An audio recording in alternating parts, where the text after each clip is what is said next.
Zaburi 69 mstari wa 12.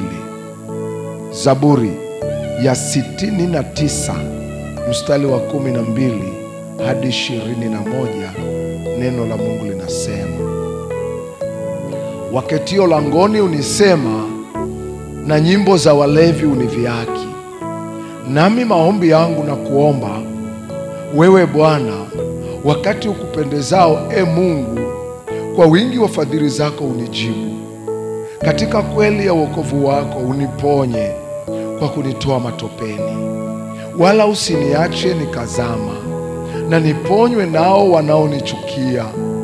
Na katika vilindi vya maji mkondo usinigarikishe, wala vilindi visinimeze, wala shimo lisifumbe kinywa chake juu yangu. Bwana, unijibu, maana fadhili zako ni njema. Kwa kadiri ya rehema zako unielekee, wala usinifiche uso wako, mimi mtumishi wako, maana mimi nipo taabuni. Unijibu upesi. Uikaribie nafsi yangu, uikomboe kwa sababu ya adui zangu, unifidie. Wewe umejua kulaumiwa kwangu, na kuaibika na kufedheheka kwangu mbele zako. Wewe wako watesi wangu wote. Laumu imenivunja moyo, nami ninaugua sana. Ninangoja aje wa kunihurumia, wala hakuna, na wa kunifariji, wala sikumuona mtu. Wakanipa uchungu kuwa chakula changu, nami nilipokuwa na kiu wakaninywesha siki. Amen.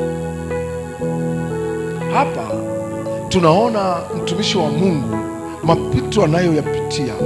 Kuna watu anaowatazamia wamsaidie, ndio wanaomsema vibaya. Watu anaotazamia wamtoe kwenye matope, ndio wanaomuingiza kwenye matope. Anaotazamia wamtie moyo, ndio wanaomvuruga zaidi. Akaamua kwenda kwa Mungu wake, akamwambia, Mungu, naomba unisaidie, huu mkondo usinigarikishe. Kila mtu anajua mkondo wa maji alionao, mkondo. Kuna kitu kinakuvuta, kuna vitu vinaingia ndani ya maisha yako. Mapito hayo kama mkondo, na unaowatazamia wawe upande wako ndio walio kinyume na wewe. Katikati ya mkondo unaopita, unaokugarikisha, unaotazamia wakusaidie, ndio ambao wanaendelea kuungana na maadui zako. Katikati ya huo mkondo unaopita katikati ya maisha yako, Kristo akushike mkono, Kristo akushike mkono, Kristo akushike mkono, ili mkondo huo usikugarikishe kwa jina la Yesu.